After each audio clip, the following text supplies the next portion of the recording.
Ele construiu uma fraude bilionária usando o Bitcoin. E ninguém acreditou até que fosse tarde demais. Enquanto o mercado discutia candles e projeções, ele mexia nas engrenagens invisíveis que movem o dinheiro. Infraestrutura, informação e confiança.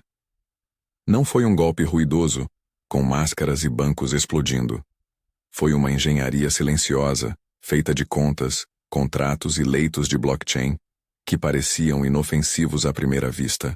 Foi assim que um homem transformou uma tecnologia desenhada para descentralizar o poder em uma máquina de concentrá-lo novamente. Só que desta vez em benefício próprio. Na infância ele gostava de desenhar colunas, não colunas de mármore, mas colunas de números. Organizava as pequenas economias da vizinhança como se arrumasse peças em um tabuleiro.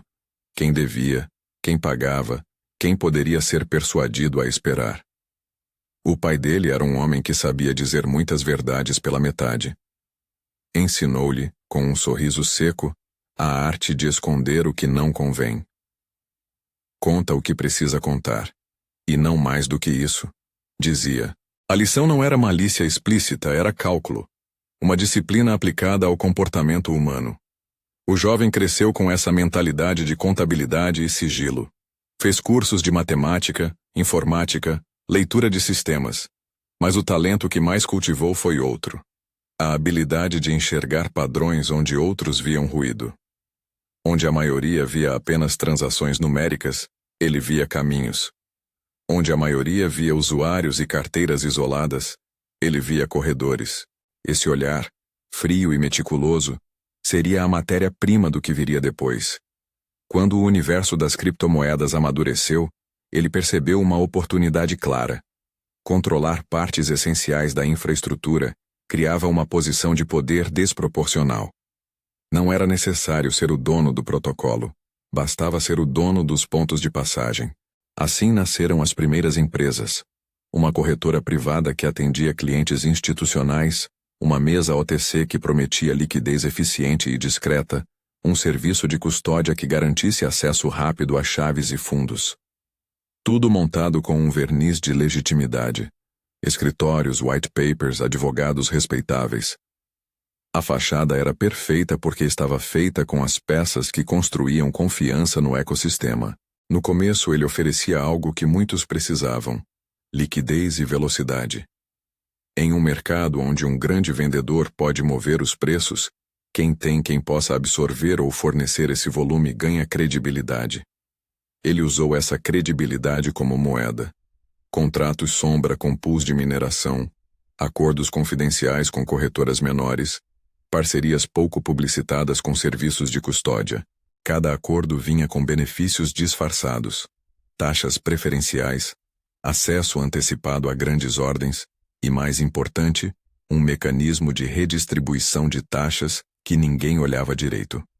Era um sistema de rebates contemporâneo, pagamentos, devoluções e comissões que circulavam por caminhos que pareciam legítimos, mas que, somados, criavam um rio subterrâneo de capital para suas wallets. A arquitetura que montou era verticalizada.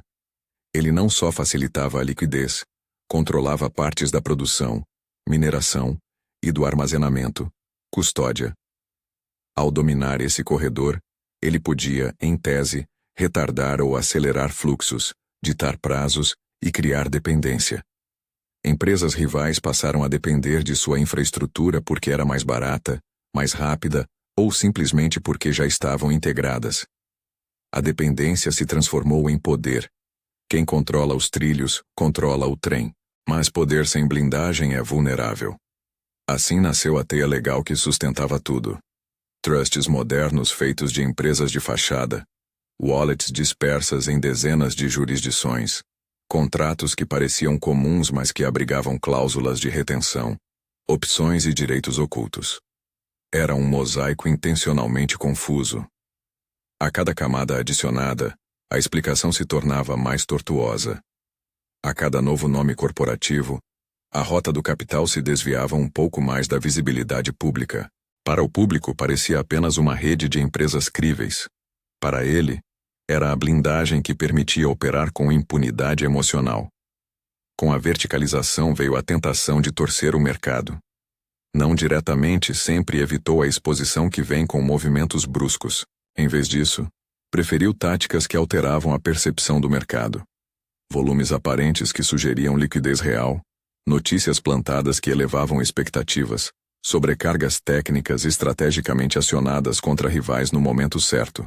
Em operações friamente coreografadas, ordens eram colocadas e canceladas para inflar gráficos. Servidores eram saturados por ataques que pareciam naturais.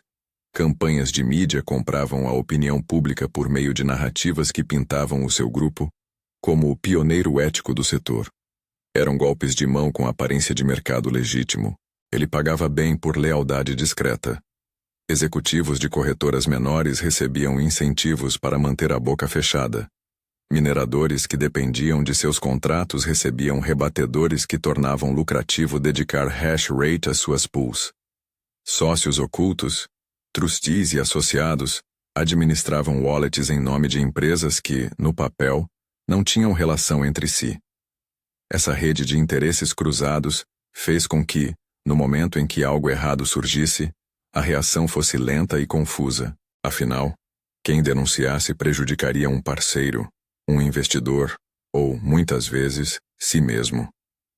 O esquema prosperou exatamente por parecer parte do sistema. A moeda que circulava ali parecia legítima. As negociações aconteciam em exchanges reais. As transferências podiam ser vistas em exploradores públicos. Mas as ligações, as motivações e as intenções estavam ocultas em contratos e em uma arquitetura de propriedade que confundia até profissionais experientes. Ele sabia disso. Era parte do projeto. Transformar opacidade legal em barreira quase insuperável. Nada, porém, dura para sempre. O primeiro deslize foi quase imperceptível. Uma falha de sincronização entre duas wallets que deveriam registrar um reembolso. Para especialistas on-chain, foi um traço interessante.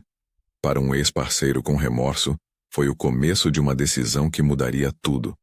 A pessoa que começou a rabiscar notas em um documento anônimo não era um ativista tecnológico nem um idealista. Era alguém que conhecerá demasiado bem os atalhos e que, cansado do peso da cumplicidade, decidiu falar. Suas primeiras linhas não eram mensageiras de justiça, apenas de alívio. O jornalista que recebeu a primeira pilha de arquivos tinha a frieza necessária para montar o quebra-cabeça. Não era um caçador de sensacionalismo. Era metódico. Triangulou transações públicas, correlacionou horários, buscou testemunhos de fontes que preferiram não se identificar. Chamou analistas on-chain, especialistas que leem blocos e endereços como quem lê mapas antigos. Eles viram o padrão. Uma rede de wallets que, embora tecnicamente públicas, exibiam comportamento coordenado, uma sequência de rebates e fluxos que retornavam a certas entidades, contratos que vinculavam serviços essenciais a companhias com nomes distintos, mas com o mesmo controle de fato. Na reconstrução do caso, o jornalista e os analistas converteram o que haviam aprendido em narrativa. Não era apenas sobre números, era sobre confiança quebrada. Vítimas começaram a se identificar. Fundos que perderam liquidez, investidores que foram empurrados a comprar em picos inflacionados, pequenas corretoras que falharam após ataques coordenados que destruíram sua operação. Depoimentos chegaram, trêmulos e raivosos. Em entrevistas para câmeras, fundadores rivais falavam sobre noites sem dormir, sobre contratos que, misteriosamente, perderam valor. Em e-mails vazados, advogados aconselhavam silêncio. Era um mosaico de evidências que, posto junto, não precisava provar tudo em cada detalhe. Mostrava uma arquitetura de captura. As autoridades reagiram. Não com o estrépito midiático que alguns esperavam, mas com medidas técnicas, exigências de documentação, ordens de bloqueio de contas, solicitações de cooperação internacional. Tribunais emitiram decisões que desmembraram empresas, forçando a venda de ativos e a segregação de negócios. No papel, foi um triunfo da lei. Na prática, a execução revelou um novo problema: a fragmentação. Quando um conglomerado é forçado a se dividir, o raciocínio tradicional diz que a riqueza concentrada se dissolve. Mas no mundo das criptomoedas, a reação do mercado pode ser diferente. A fragmentação torna ativos antes homogêneos em múltiplas partes, cada uma com potencial de descoberta por investidores novos. Quando as unidades menores entram em circulação, passam a ser avaliadas separadamente, e frequentemente o preço agregado supera o valor que o mercado dava ao conglomerado homogêneo.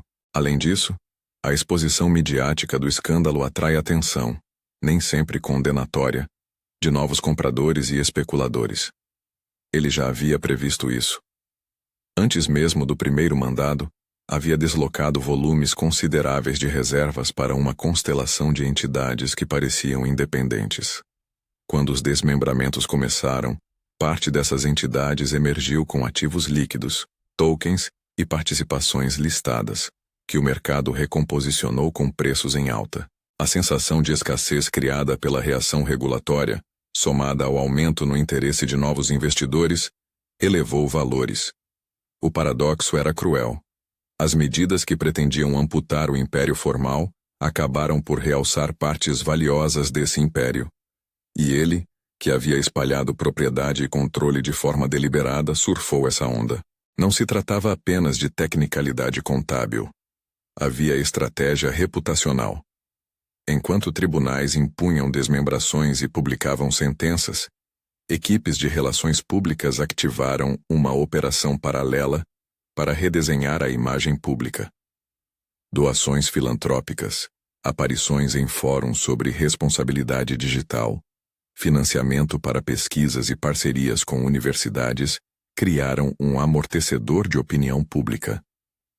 A filantropia servia a dois propósitos: acalmar o debate público e forjar uma narrativa de redenção.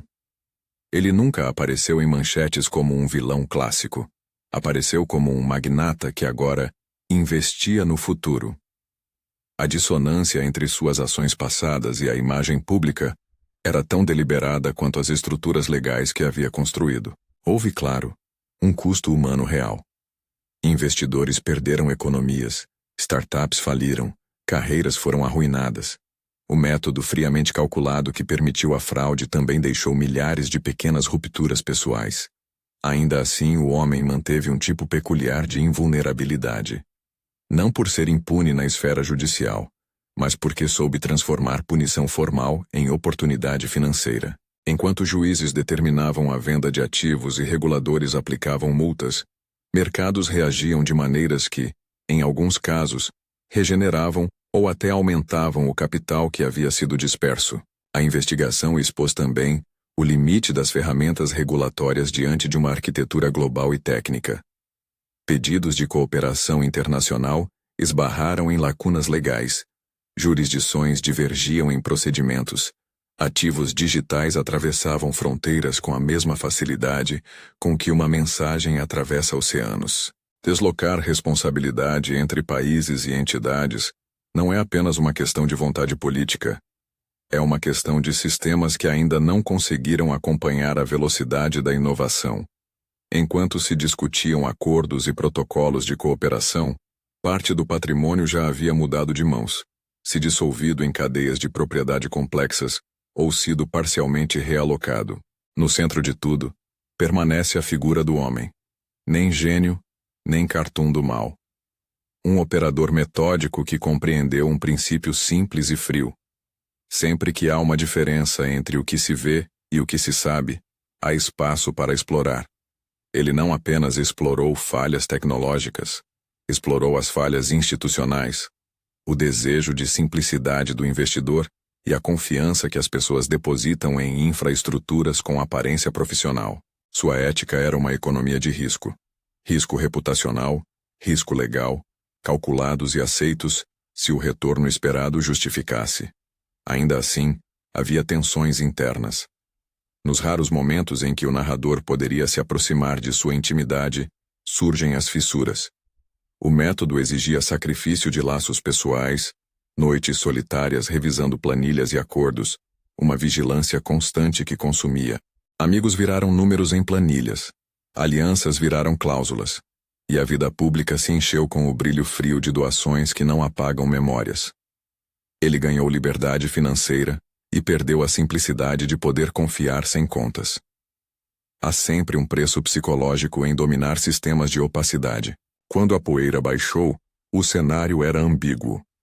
Formalmente derrotado e desmembrado, ele reassurgiu como um personagem menos óbvio.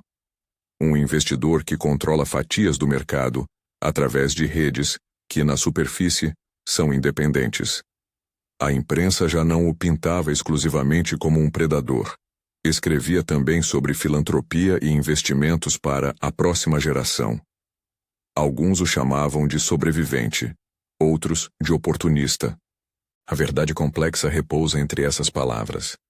As ações judiciais reduziram sua formalização, mas sua riqueza efetiva, em grande parte, continuou existindo. E mais, a exposição e a subsequente fragmentação criaram novas oportunidades, que na prática acabaram por enriquecer quem havia sabido prever os movimentos.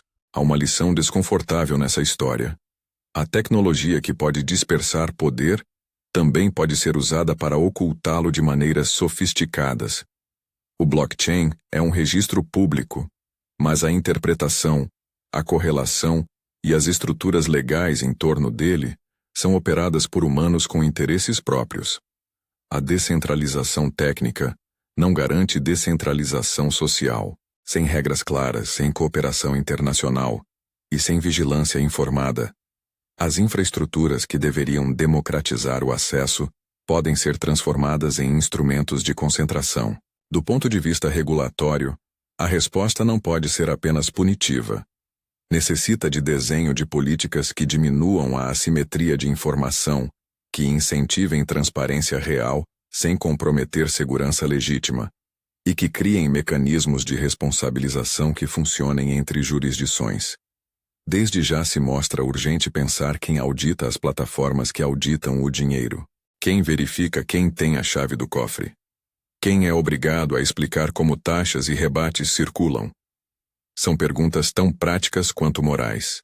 E há, claro, a dimensão humana final, o remorso e a reputação.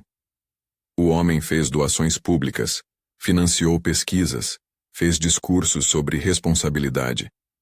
Mas a reputação comprada com peças publicitárias e doações não apaga os danos privados, nem as noites de quem perdeu tudo. No fim, seu legado é ambíguo. Um império formal desfeito, uma fortuna pessoal em grande parte preservada e um sistema que, por ter resistido a uma regulação eficaz, seguiu ensinando novas lições a quem observa. Esta é a história de como um único indivíduo, ao entender profundamente a infraestrutura e as fragilidades institucionais, foi capaz de arquitetar um esquema que produziu perdas reais e também lucros inesperados. É a história de ambição, engenhosidade e de um paradoxo moral. Às vezes, a lei desmembra o que parece um monstro, e o mercado recompõe valor onde menos se espera. Se essa investigação está prendendo sua atenção, inscreva-se no canal para não perder os próximos episódios em que destrinchamos casos semelhantes e os mecanismos que podem evitar que voltem a acontecer. O que nos resta perguntar é simples e inquietante.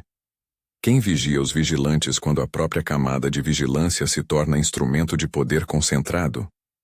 Quando tecnologias prometem distribuir soberania, quem garante que não sejam reaproveitadas para reconstituir velhos centros de controle?